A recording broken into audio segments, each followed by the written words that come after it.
Whether it's a monument, mural, restaurant, or shop, you can't go anywhere without seeing something Hispanic or Latino inspired. The rich history and diversity play a vital role in Southern California's culture. Yes, and for the next hour, we are highlighting some of the people and organizations making an impact as Hispanic Heritage Month comes to a close.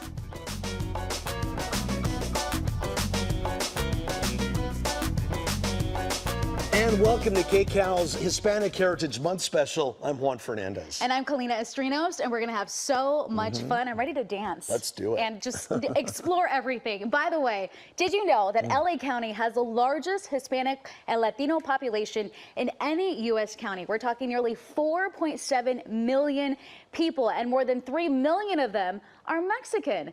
That's according to the latest estimate of the US Census Bureau. Yeah, we're a big deal. The county is also home to the largest Central American population in the U.S., including the largest Guatemalan, Costa Rican, and Salvadoran populations. This is so exciting. So today we are going to highlight our community, and we are not alone. Leslie Marin and Gio Insignaris are out in the field helping us out. Leslie is at the Museum of Latin American Art in Long Beach, and Gio is at the Plaza de la Raza in Lincoln Park. We'll check in with them very soon. But first, Spanish is the second most spoken language in California, but many native speakers were discouraged as kids from speaking Spanish because of bigotry. Yep, but that is beginning to change. KCAL News reporter Luz Delia Caballero shows us a group helping people reclaim their language.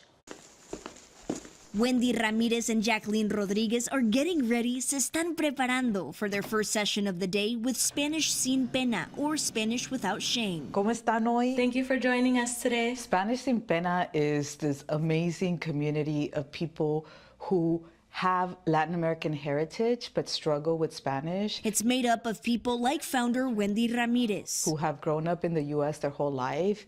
Their parents come from a Spanish-speaking place, and then you forget it. Adding this is the reality for many Latinos and Chicanos who grew up in the 1950s, 60s, and 70s. There's a generation that was punished for speaking Spanish, that basically were forced to assimilate. Eso es poquito más fácil. I do get judged, and so what people often say is shame on your parents for not teaching you, without recognizing the pain, the generational trauma that comes from that. And giving you a big hug. Entonces, a generation of pochos y pochas was born. Being a pocha just means my Spanish is something I'm still working on. It means I go from Spanglish to Spanish to English. And so for me, I'm reclaiming that word in a positive way because I have no shame. Oh my gosh. And they're helping others. You're doing it. Do the same. Why did you join Spanish Sin Pena? I was not formally taught Spanish when I was younger, and I felt like I was missing out on a connection to my culture, and I feel a lot more confident now. See, being able to contribute to that reconnection is emotional. Spanish Sin Pena hosts book clubs, coaching, guest speakers, therapists, and it's served more than 1,200 students since being founded in 2019. Lista para practicar español? In the pandemic, we had over 1,000 people on our wait list based on what the needs are. We actually launched our trips, so we're going to El Salvador this November, and it just reminded us that it's so much more than a language, that there's just a need for community. One Spanish Sin Pena has created. Nosotras también estamos excited. There's a lot of healing and tears that also happen in our programs. That's why some people say you come for the Spanish sessions and you stay for the group therapy. Therapy that liberates, que libera, and builds confidence con cada palabra. Your Spanish is great. I'm really proud of being able to create a space where juntos somos más fuertes. Reporting in Montebello, Perfecto. Luz Delia Caballero, KCAL News. Wow, they're learning to master the language and also going on some pretty cool trips as well, I know, it right? makes me want to sign up. It looks like so much fun. It's fantastic. All right, let's go to our Leslie Marin now at the Museum of Latin American Art in Long Beach. Leslie. Hi, Kalina and Juan. We're here in Long Beach standing outside the Museum of Latin American Art, also known as MOLA. And did you know it is the only museum in the country dedicated to Latino and Latin American art? There is so much to show you here, and they have so many programs for families in this community. But before we go inside, I want to introduce you to another organization doing good work in Boyle Heights. También. Marta Rizzo shows us the garden that brings her joy these days. Aquí tengo chile. And much like the plants she waters, Marta is in need of a little help too. At 62, she found herself without a place to live. terminé sin nada. She says she was left with nothing. In the middle of the pandemic, during shutdowns, Marta says the family she nannied for moved. She then spent 6 weeks in the hospital after contracting COVID and was unable to move back into the room she was renting. Imagínese una persona enferma y en la calle. But Marta, who still struggles with her health every day, now has a bed at the Guadalupe Homeless Project Women's Shelter. She shows us around the space she's called home for the last 4 months. These are some of the shelter residents that have been here in the past. The shelter in Boyle Heights is run by the nonprofit Proyecto Pastoral and is the only shelter in the county that offers temporary housing specifically to women 55 years and older. This is our women's shelter. We have our 15 beds for each of the women. Women here are given everything from hygiene kits to clothes, Dresses, 3 hot meals a day, a shower, and a bed. a place where they can call it home, where they can feel safe, where they can feel comfortable, where they can feel that they can approach the staff and ask questions. Interim shelter director Salvador Mendoza says the priority is to go beyond regular care. The women here also receive mental health services, job skills, and English classes. The need has never stopped. And Marta isn't alone. The most recent LA County homeless count shows that more than 30,000 Latinos are experiencing homelessness. That's up more than 70% since 2018. And Proyecto Pastoral says they're seeing more and more older people needing their help. A lot of them are mothers, grandmothers that are independent and don't want to rely on their families, and or families are not able to care for them. And we want to make sure that every elder, every human being is treated with dignity. Marta tells us although her family doesn't have room to house her, she still visits them often. Shelter staff's ultimate goal is to find every woman that stays here long-term housing. No me siento discriminada. En todo nos toman en cuenta a todas. For now, Marta says she's at peace here. I am strong. Every day she wears these bracelets given to her by a shelter staff member. I am worthy. A reminder that while she waits for a home of her own, she now has a support system to lean on. Leslie Marin, KCAL News. Oh, that is such a great story and such a great organization. And it's right here in SoCal. It's fantastic. I love it. So many great resources here. Okay, now we want to get out to our very own Gio in Signares over at Plaza de la Raza for a look there in Lincoln Park.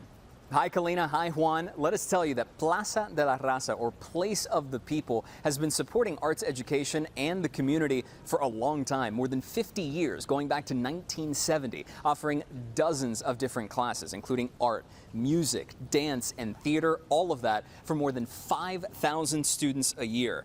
It's a colorful and cultural oasis for the east side of LA, getting more than 25,000 visitors a year. It's also up the street from another site dedicating itself to the community. Espacio 1839 is a unique book and gift store highlighting Hispanic artists and writers, not to mention empowering local activists. KCAL News reporter Lori Perez takes us inside. In a small shop in the heart of Boyle Heights, on a street where downtown Los Angeles looms in the distance, you'll find Espacio 1839. The shop has been here 13 years now. Part store, part gallery, part community room. Its founders say they are artists and activists. We as artists have a duty, to sort of uplift the voice of the community. Nico Avina is a Boyle Heights native who says they created Espacio 1839 to support the history of political and social justice movements in the predominantly Hispanic neighborhood. The space hosts book readings and free workshops highlighting local creators. Every generation, has that awakening moment, and to have spaces like this where they could come into and find books and find art and find like-minded folks is super essential and needed in communities like this. 1, 2. A few months ago, that awakening came for college student Samantha Nieves, who came in for a podcasting workshop at Radio Espacio, the shop's free public recording studio.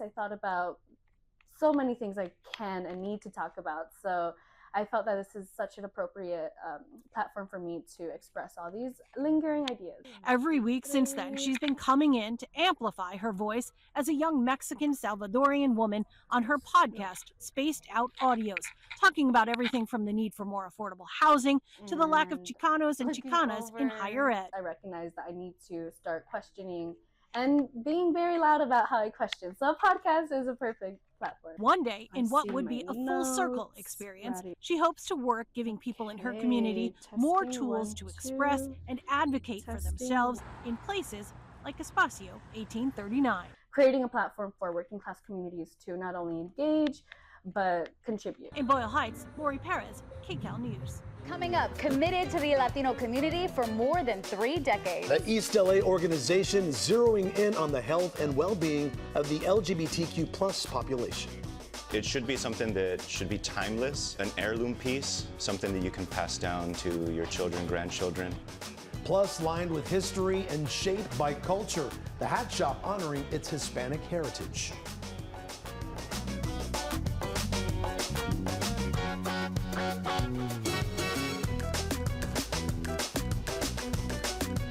From a food bank to critical HIV treatments, the nonprofit is providing essential services to LA's Latino community. KCAL News reporter Tom Waite takes us inside their East LA headquarters. But this is the food bank. Daniel Gonzalez taking us through Bienestar, a full-service medical clinic, and even a food bank, providing a huge range of services focused on the Latino LGBTQ community. People first come, you know, everybody's like, so they feel like uncomfortable because they have like HIV positive, you know, and well, when we start the support groups, the people start to get open. Gonzalez volunteers with Bienestar, but he came to the organization as a client. And after COVID, I moved from Mexico to here, and well, I feel like so lonely, and I start to get depressed. And well, I find these support groups, and Bienestar really changed my life. Robert Contreras is Bienestar's president and CEO. He says Latinos often worry that if they request medical help, it could interfere with their efforts to become citizens.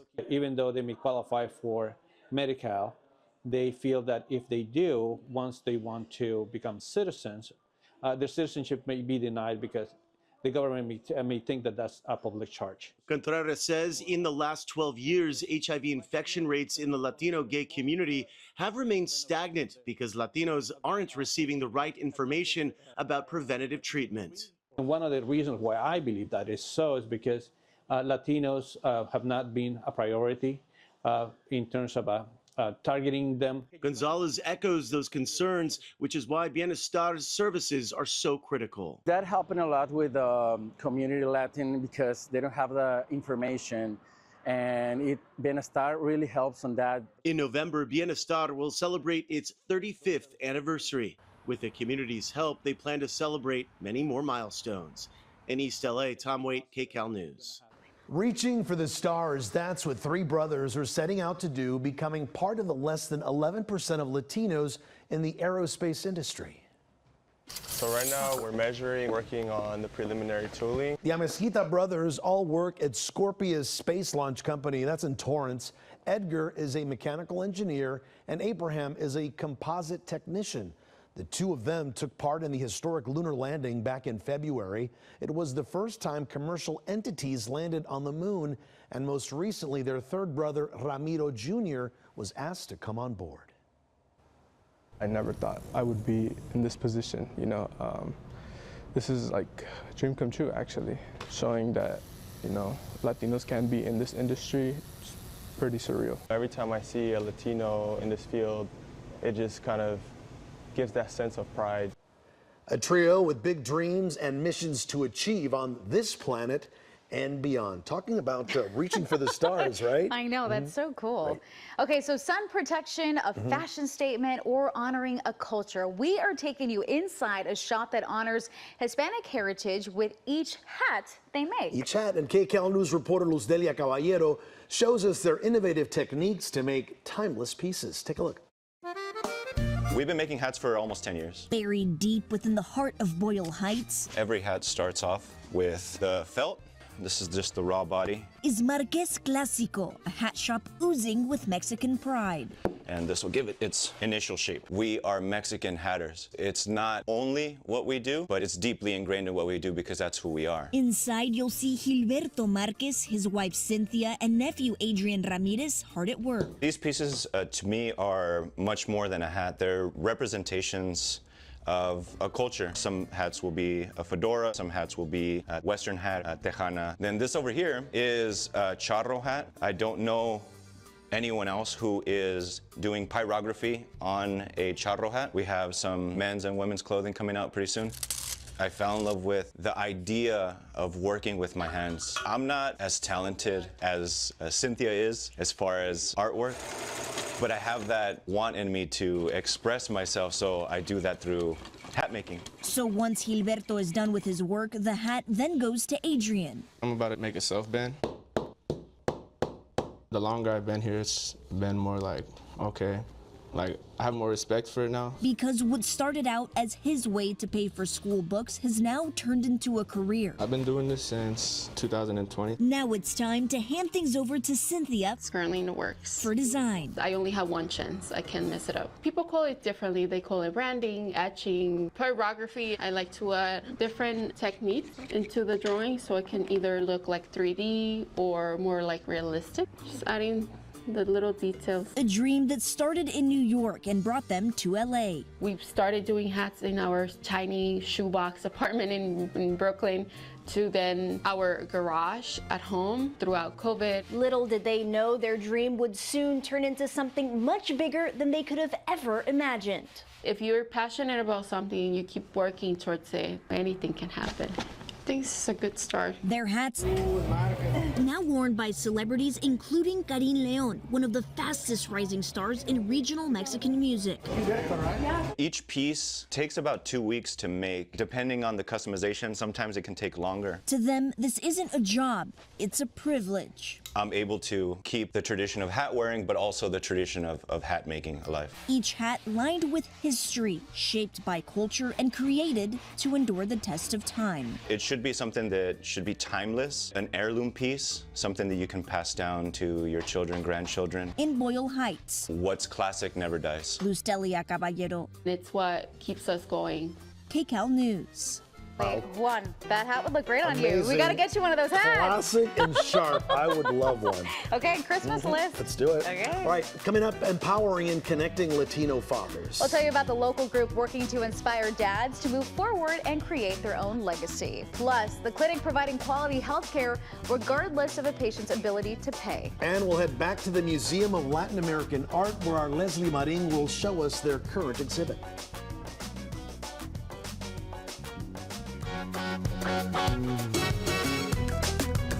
Welcome back to KCAL News as we celebrate Hispanic Heritage Month. We're now inside the Museum of Latin American Art and just take a look at this incredible artwork behind us. We'll get to all of this in just a moment. But local Latino artists have been using their art as a way to express themselves and highlight important issues for decades. One of the largest murals in the world, the Great Wall of Los Angeles, is an example of that. It's more than half a mile long, depicting the history of ethnic peoples of California. KCAL News reporter Nick Zechevich has a closer look. You know, we've kept this, but there used to be jail cells all throughout here, and so those have all come down. From prisoners to paintings, this 1920s era former jail in the heart of Venice is now home to the Social Public Art Resource Center. Mural projects has kind of been the foundation of our organization. Sparks piece de resistance, the Great Wall of Los Angeles. It's likely the longest mural in the world, stretching for half a mile here in the Tujunga Wash in North Hollywood. And it tells the story of California from prehistory up until the 1950s through historic events and people from marginalized communities. It was all conceived by Chicana activist, muralist, and Spark co-founder Judith Baca back in 1974. They completed the mural in 1982. It definitely builds on this Mexican muralist tradition, right, where it was about educating the public at large and trying to communicate these large histories. Now, Spark is hard at work, extending the mural from the 1960s up to the present. And this time around, the work is being done off-site. The Spark team painting the mural on giant scrolls of material called polytab. Essentially, you can have, like, say, 300 feet of wall, but paint 600 or 700 feet of mural. And we sort of need that in order to sort of keep pace. These sheets will then get pasted on the inside of the wash. They hope to get the Great Wall to a full mile in length before the 2028 Olympics. So it's not just about thinking about this piece in the past, But what is that connective tissue today so that we can inspire the next generation of social justice activists? Isabel is proof that art has the power to inspire. As a kid, she used to walk the Great Wall. Found it astounding, that I could see my family's history reflected in the wall. We have in our family archive a check stub that gives some payment for my great-grandfather to return to Mexico because we were not wanted here. Providing visibility for the people and events that shaped the present. You get to have your little granito de arena, your grain of sand, that you get to have a little piece in the contribution of the making of Los Angeles in this monumental project. In Venice Beach, Nick Zecevich, KCAL News. I want to bring in someone very special here. I have Solimar Salas, your VP of Content, Innovation, and Outreach for the museum. Thank you so much for joining us and allowing us to be here. Thank you for choosing MOLA to be part of your programming this year. We're very honored to have you here. It's a very unique, special, one-of-a-kind museum. What makes MOLA just so special in our community? The Museum of Latin American Art is a welcoming space to all of our visitors. We have the opportunity to showcase Latin American as well as Latino, Latina, Latinx artists within our gallery spaces, and it's an honor for us to be able to showcase our culture, our heritage, as well as share it with everybody that wants to visit. We're right now in the exhibition Arte Única, Art, Science, and Technology in Latin America Today, and this is part of our PST Arts and Science Collide programming that we have. It is an exhibition that highlights 20 artists from 5 Latin American countries, includes Argentina, Chile, Brazil, Peru, and Mexico. And we've seen a lot of very unique, moving pieces. Can you talk to me about one of the ones that actually is like a motion sensor? In the artwork by Leo Núñez, he's from Argentina, he highlights the whole process of the assembly of the installation that uses a very famous code and within its programming, where as the visitor walks through in front of it, it actually lights up in response to the movement. Salomar, this is a very unique piece behind us. Can you explain what this art is depicting? Absolutely. So this is an installation by Dora Bartolotti, and what she creates here is very much an interactive experience, where she was able to include the community into a conversation about creating awareness of disappeared women in Mexico, particularly. Thank you so much. And don't forget, admission is free Sundays. Well, still to come, they're more than just something to smash at parties. How one artist is trying to change the way we see piñatas. Plus, breaking barriers on and off the field. The local organization helping Latinas use sports to further their education.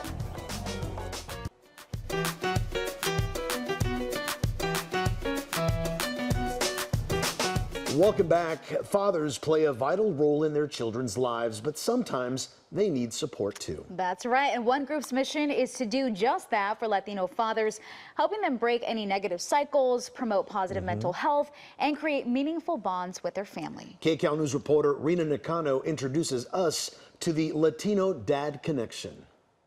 After an indigenous saging ritual, these men gather at an ofrenda bonfire to talk about family members they miss. It's a way that we can honor our ancestors. They're part of Latino Dad Connection, co-created by Efrain Reyes. Close your eyes. Despite having a master's in human and family development, he struggled with his own past issues with his father. Why didn't he show me that he loved me? Why did he have to, choose alcohol instead of me? Alcoholism, abuse, undiagnosed mental illness.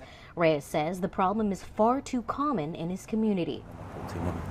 According to the National Alliance of Mental Illness, only 35% of Hispanic and Latinx adults with mental illness receive treatment each year, compared to the national average of 46%.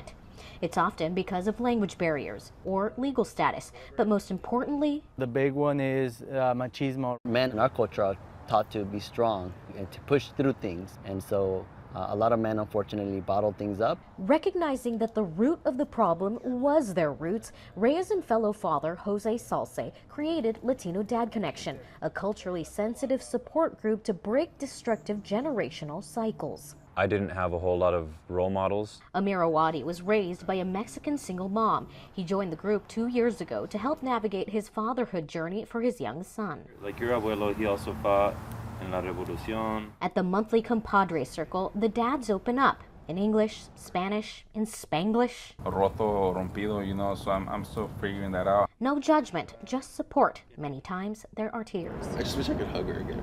In the last 4 years, Latino Dad Connection has expanded its program to include a podcast, an 8-week Zoom seminar focusing on relationships, communication, and financial advice. They also offer personal life coaching. I believe I am a great father, and I believe that the importance of the cultural component here is that I get to share that with my son. Our culture gets to stay alive for many generations forward. Since starting the group, Reyes says the relationship with his father has greatly improved. He and Salce hope to show that there is nothing more machismo than a strong man who can share his love. When men go back home to their families, they're coming home with a full heart, willing to spend that quality time with their partner and with their children that is precious. In Tustin, I'm Marina Nakano, KCAL News. That was so great. I love Terrific. seeing it. I know. Okay, we want to go back out to our Gio in Signares with a closer look at what Plaza de la Raza has to offer.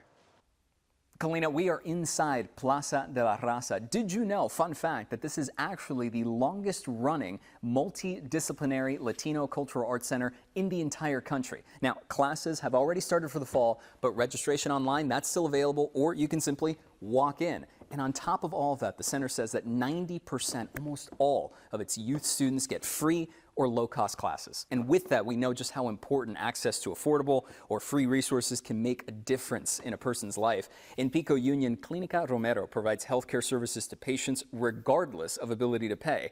Here's KCAL News reporter Elise Martinez. A que me ayuden a lograr mi sonrisa. Guadalupe Velasquez came to Clínica Romero in Pico Union, hoping to get her smile back. She's a little worried about her mouth and the condition of her teeth, and then she's not able to chew or eat that well. Fernando Rodriguez is the clinic's dental director. He's been with Clínica Romero for decades. Looking at her x-rays, she's not in the best condition. Clínica Romero's CEO and president says 90% of the nonprofit's patients are Latinos. We're saving lives. We believe that healthcare is a human right. Some of the people they treat are undocumented. We're not a regular community health center. We are more than that. We advocate for the rights. We advocate so they can have access to healthcare services. Clínica Romero was founded in 1983 by Salvadoran immigrants fleeing war in their homeland. The mission to advocate for the poor, inspired by Archbishop Oscar Romero, his image painted on a mural on the wall. The federally qualified health center has grown exponentially over the last 41 years, from 1 location to 6, and now serves 75 to 100,000 people a year. We are here for them. We provide all kinds of services, medical, dental, behavioral health, you name it. The cost is based on what Velasquez and other patients who come to the clinics can afford. It goes through what is called a sliding fee. We have to do it. So sometimes they end up paying $5, $10 at the most. Some of the patients haven't seen a doctor in months or even years. Clínica Romero's core mission is to guarantee access to medical services regardless of income or level of insurance. This is a safety net. If you don't have this, you won't have anything else. Rodriguez makes a plan to extract Velasquez's remaining upper teeth and then give her a full denture. At the same time, she'll be able to smile, right? ¿Verdad? Eso es lo que le preocupa. After years of hiding her teeth, Clínica Romero giving Velasquez the care she needs so she can smile with confidence. In Pico Union, Elise Martinez, KCAL News. Another great organization right in our own backyard, right? There you go. Right, let's go back to our Leslie Marin checking out the unique outdoor exhibit at MOLA. Hi, Juan. We're now outside at the Robert Gumbiner Sculpture and Events Garden. Robert Gumbiner actually founded the museum. Here you'll find more than a dozen sculptures. This is also the museum's only permanent collection. Paintings and sculptures aren't the only forms of art, of course. One nonprofit bookstore and cultural center is helping kids learn about their ancestry through music. And that's not all they do. KCAL News reporter Tina Patel takes us inside the Achuchas Centro Cultural. When Julia Gonzalez heard a family friend playing the jarana, she asked her mom if she could learn. The 7-year-old didn't know anything about the instrument. She just liked the way it sounded. The jarana is one of the main instruments played in son jarocha, a type of folk music that originated in Veracruz, Mexico. It's been growing in popularity here in the States, which is why this summer Tia Chucha's, a cultural center in Silmar, decided to offer son jarocha classes as part of its free cultural arts series. What I like about this class is that we get to do some fun activities and we also get to do some games. Chuy Sandoval, the son jarocha instructor, says he's not trying to teach these students to become professional musicians. He just wants to help Tia Chuchas expose children in the San Fernando Valley to different Latino music and art forms. I'm happy that they decided to throw in son jarocho in their curriculum because it's a community-based music. We're using the music and the instrument learning process to build community. The staff at Tia Chucha says building community has been their goal since poet and activist Louis Rodriguez opened the Cultural Center more than 20 years ago. It is now a nonprofit, operating a specialty bookstore, displaying indigenous art, and offering space for open mic nights and community gatherings. There's so much going on that sometimes you're focused on your work and your life, your kids, all of that. So I feel like being here kind of brings you back into like thinking about yourself and your community, your culture. These students are young, so they may not realize how unique this place is, and they may not appreciate the lessons they're being taught. For now, they're just enjoying themselves. You play a Mexican instrument and it's really fun. It's fun and easy for me. In Silmar, Tina Patel, KCAL News. Oh, they sound so good. I love the music. Yeah. Okay, so she's the woman behind the hit show Lopez versus Lopez. Coming up, her mission to bring communities together through representation and laughter.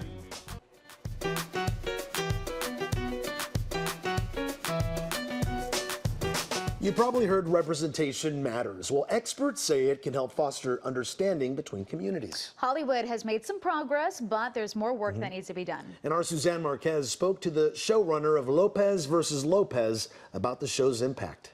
I'm here! My ear! I thought sober he'd be loving, considerate, patient. I was expecting Mexican Tom Hanks. I love how with your show, you've really gotten to know a part of yourself. Like you said, you kind of like felt like you were between two worlds. That's how I've always felt my whole life. Like, it's like, what are you? Well, I'm half this, I'm half that, or I'm part this, part that. Yeah. And I feel like that's such a common experience for a lot of Americans. Yeah, absolutely. You know, I grew up with a Salvadorian mother and a Jewish father. One side of my family, like they were like doctors and lawyers, and then the other side of my family are like valets and maids, and like because they came to this country, you know, with nothing, and they had to make something of themselves. And I was always jumping between worlds. I didn't feel like I fit in with either, and so that's why I turned to writing, actually, because that's where I like really found myself. I was like exploring my identity crisis through my writing. When I saw George Lopez's daughter pop on TikTok, I immediately followed, had no idea how hilarious and original she was. You have to tell me what was going on in your brain, because it's fantastic. Yeah, well, it was during the pandemic, and I was just doom scrolling like everybody does on TikTok, and she came up in my TikTok, and I thought it was so hilarious because the video that I saw first was her twerking upside down and like talking about her daddy issues. And I was like, this is a show. This is hysterical. So I ended up meeting with both of them. And I said, I think that there's a show here about you guys reconnecting. And they were actually in the middle of reconnecting. They had been estranged for a while, but the pandemic, brought them together like it brought many families together. And so they were in the midst of healing their relationship. Did you just say you were proud of me? I did, mine, and I meant it too. That's all I ever wanted to hear. Is it a collaborative approach? Do you throw ideas out and they're like, oh, how about this way? Yeah, definitely. It's a very collaborative. I have a writer's room, and we actually have like 9 Latino writers in the room, which I'm very proud of. Yeah. It's very rare to have that many coming up. I've been in this business for 10 years now, and I've never been in a room with that many Latino writers. So I'm very, very proud of that. And I ask everybody in my room to like just bring your lives into the room. Like, let's talk about what's going on with your family. Like, what crazy thing did your mom say to you today? And then the stories just evolve from there. What's on the manifestation board now?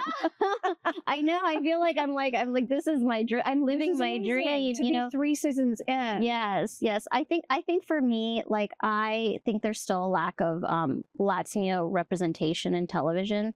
And so my goal is to, continue to create more shows where I can cast Latinos. So, we're the only majority Latino cast sitcom in television right now, like even in network and streaming. So it's just us. And I don't think that that's right. That doesn't represent what the landscape in America looks like. So I'm going to continue to fight to have us be seen on screen. She's doing a great job, isn't she? No, and Really we need great. more for sure. All right, leveling the playing field for girls. Yeah, we're going to explain one mom and daughter's goal to empower young athletes. Plus, push it out of the realm of only destruction to being preserved and actually admired. we'll explore the rich history of piñatas and one artist's mission to change how we see them. And we'll check back with our Gio Insignaris to see what else Lincoln Park has to offer.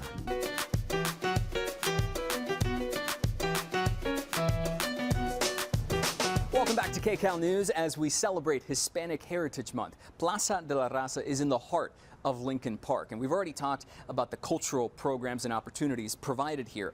But the park's recreation department also offers sports and fitness, and we know how significant that can be for so many young people. But we also know that for some, playing sports, youth sports in particular, is a privilege. Well, one local nonprofit is working to change just that. KCAL News reporter Rina Nakano shows us how it's helping Latina and minority girls advance their education through sports.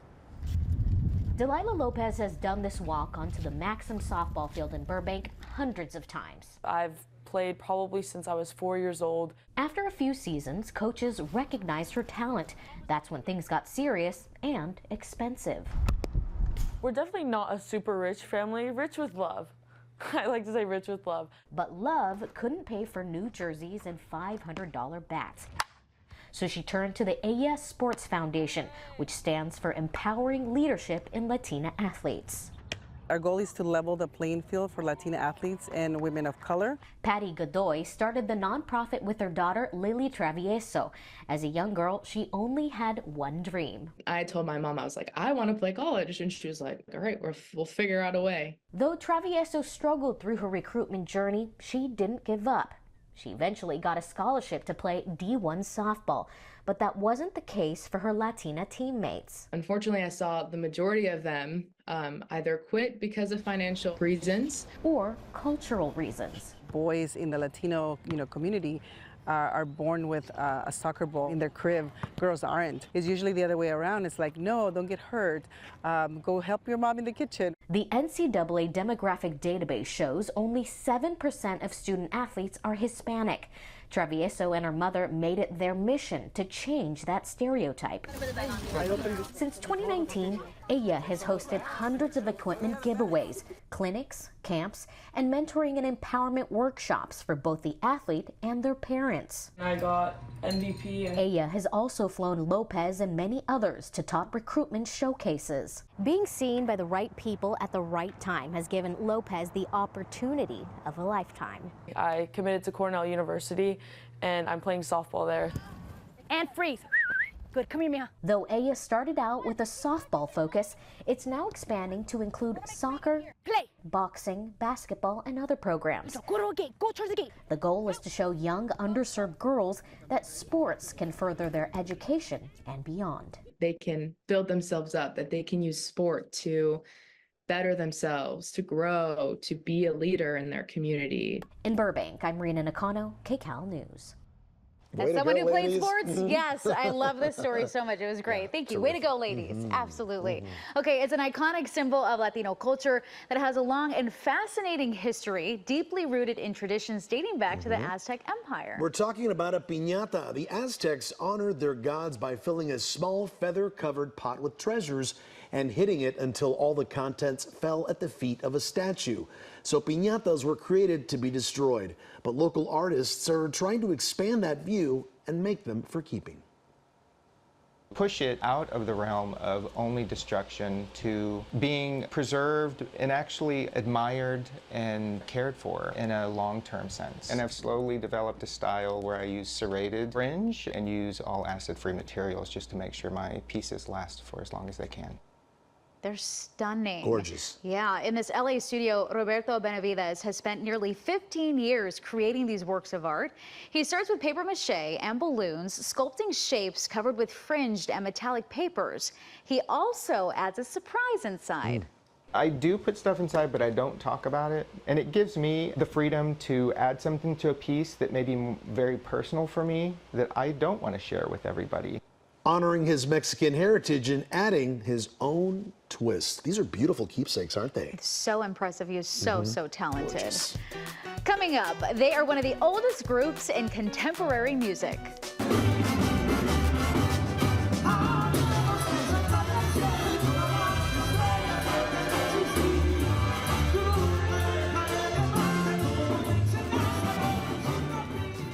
How la original Banda El Limón helped pave the way for other musicians.